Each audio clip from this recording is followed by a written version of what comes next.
Hey guys, it's Ashley and Caleb. Today's video is going to be on how you know if you're hearing from the Lord. All right, so stick with me. Okay, hearing from the Lord. Big topic, right? The voice of God is a big topic. And I think we often are wondering, is this God's voice? Is this my voice? Like, what's going on? So I thought I would let you guys into a little bit of a teaching I'm putting together that has to deal with the voice of God. So there's 3 ways that I have determined that you can know if you're hearing from God. So we want to know what the tone of Jesus' voice is.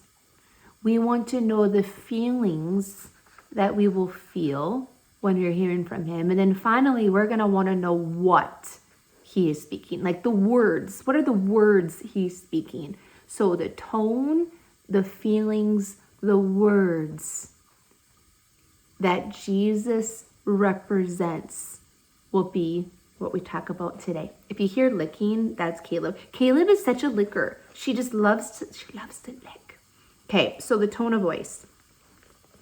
This is my go-to. The fruits of the Spirit. We're probably familiar. If not, I'll tell you what they are. The fruits of the Spirit is talked about in Galatians 5.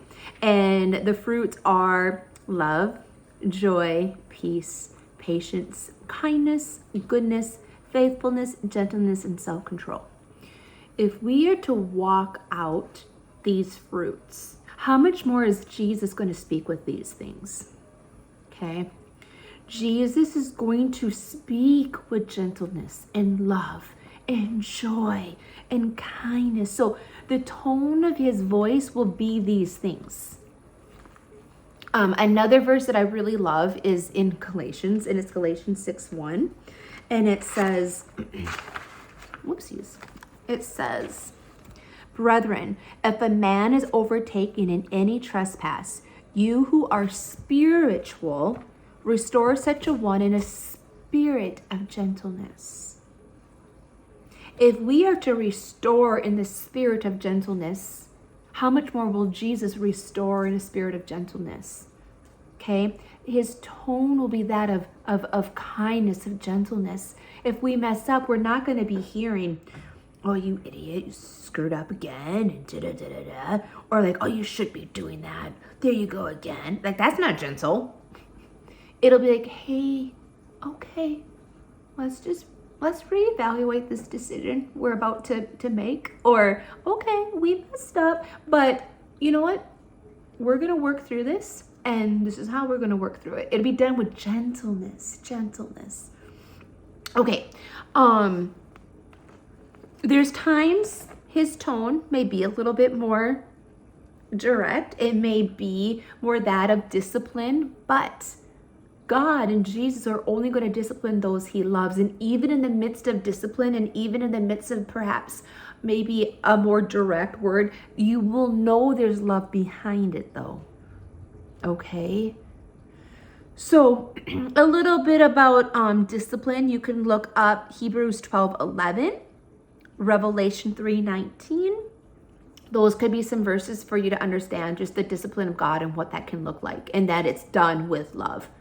My favorite thing, and this is something that I've been trying to really be aware of, when the Lord is speaking to you, and if there is a form of discipline, you could say there'd be some conviction around that, right? To understand the difference between conviction and condemnation will be very, very important. Condemnation is not of God, and condemnation is like the tummy twisty, like you just feel really bad. Even your head could go down. Your demeanor is just, ugh. Conviction is more so of a tap on the shoulder, and it's done in such a way, excuse me, little burpee today. My friend, I don't know where everyone's from, but we got caribou where I'm from, and she brought me caribou. She's so sweet. So anyways, don't mind me. So Conviction, oh man, and I have to remember what it feels like. It's done in such a way where it's like it's encouragement. It's crazy. Conviction is, like I said, it could be more of a tap on the shoulder. It's telling you something that you got to work on, but it's done with so much love that it's literally like, oh, okay, sure, I'll work on that. Like there's no shame in it. There's no shame in it. So those are examples of the tone that he's going to speak to you.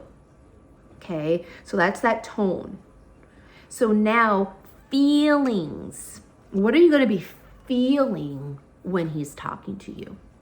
I jotted down, you may feel, obviously everything we just talked about. You're going to feel those fruits of the Spirit. You're going to feel love. You could be feeling joy. You could be feeling patience from him. You could also be feeling power, okay? The book of Acts will do a very good job at showing you what this looks like. Power. You could be feeling the presence of God. You could be feeling the Holy Spirit by the means of power. You could have this boldness come up in front of you because you're about to speak something to someone or a group of people, but of course it'll be encouraging and edifying and uplifting. You could be feeling just even power coming up and over you because you are to pray healing over something or over someone. You could be feeling peace, definitely peace. Definitely peace. When he speaks, he will speak with peace. He does not speak with confusion. This one was interesting because I was trying to ask the Lord, when I'm feeling emotional, because I'll feel emotions when I'm hearing from God, but I can't just be like, hey guys, you're gonna feel emotions. I mean, I'm kind of like, you're like, well, what emotions are you feeling? I got to give you a little bit more.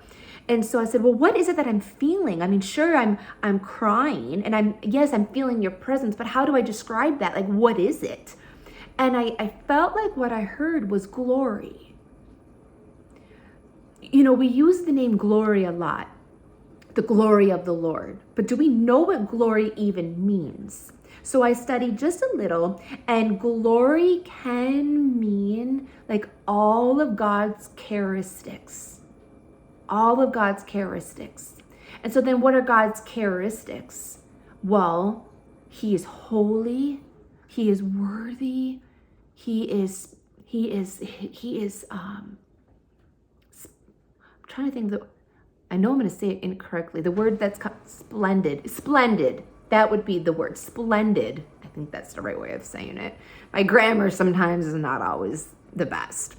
And so when we, and if you haven't, I pray that you would have emotions like I have felt. It's the best.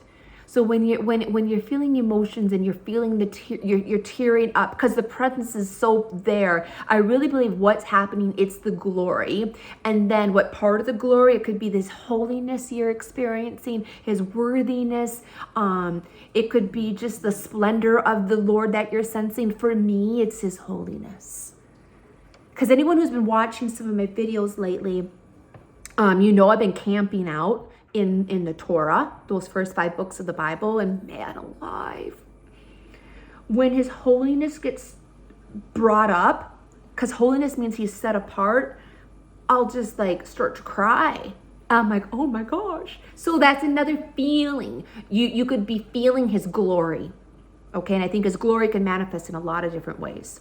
So I'm still chewing around that. I'm still chewing around that concept, but I really believe that's another thing you'd be feeling when he is speaking. Okay, so you'll be feeling the fruits of the Spirit, and or power, and or peace, and or his glory. Those are going to be some things that you're feeling. You will not be feeling confused. You would not be feeling anxious or fear, because those things are not of the Lord. Okay, so we touched on the tone, we touched on the feelings, and now the words that he says. What will he say? Whatever he says, will be backed up with this guy right here. 1,000,000%. Okay? And so when he speaks to you, he may literally speak to you through this as you're reading this. That's the number one way. Then there'll be times where he will speak to you. You could be driving and all of a sudden he's sharing something to you. You might get a word from someone else. You may even be watching a movie. I should tell you about the movie I watched, and I felt like the Lord really gave me a beautiful compliment through this movie for me. Anyways, he could be speaking to you as you're doing life, but then whatever he's speaking to you as you're driving, watching a movie, whatever it is, being out in nature, whatever you're hearing needs to be backed up with this, right? So with that said, I'll end with a little story that recently I felt like the Lord was saying to me. I actually wrote it out right here, so I'm just going to take a look. I need to find my Bible verses. Oh, I did. See, look at that. All right, here's a teaser. I am actually working on a book. I'm working on a book, and I hope to have it published early fall. And this is actually going to be kind of part of the book. And so that's why I'm so detailed, because hello, I want it detailed because it's going to be a book and it's going to be out there. And so I want my scripture to back everything up. With all that said, I give this example in the book of the Lord speaking through a movie. So I was watching the movie, A Promise Kept, the Askana Biol story. I might be pronouncing her name wrong, but she was an ice skater.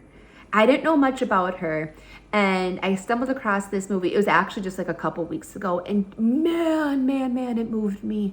It moved me so much because I was a gymnast, and there was just the relationship of a skater and a gymnast. It was just beautiful, and so I instantly bonded with her just because we had that in common. She had a really rough life.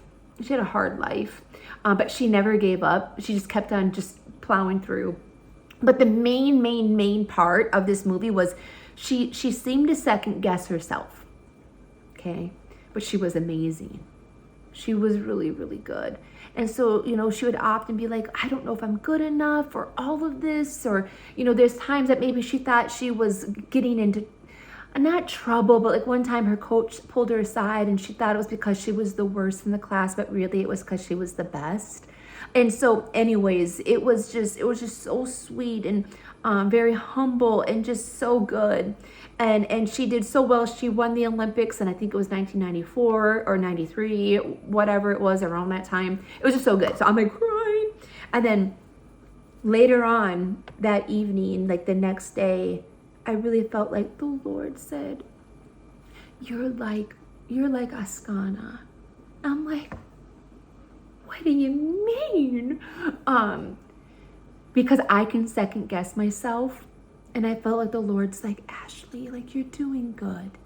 You're doing good. And it was so sweet. It was so sweet that he spoke to me that way. And how I could back that up with the word would be, it was very gentle. It was very gentle. And it was very quiet. It was very quiet. What I heard, it was like a whisper. And in 1 Kings, it talks on how the Lord's voice can be like a whisper. And then just how he spoke to me, it was just so gently and it was so kind. And so that Galatians 5:22-23 would back that up. And then just overall, just like the theme of the Bible. I mean, the theme of the Bible is we are daughters and sons of God. And he was just fathering me and loving me. And so that makes me feel confident that I heard right. I was feeling love. I was feeling encouraged. It was a small whisper. It was gentleness. It was love. And so that made me feel confident. Okay, I'm hearing. So hopefully that helped you guys. Have a wonderful day. God bless.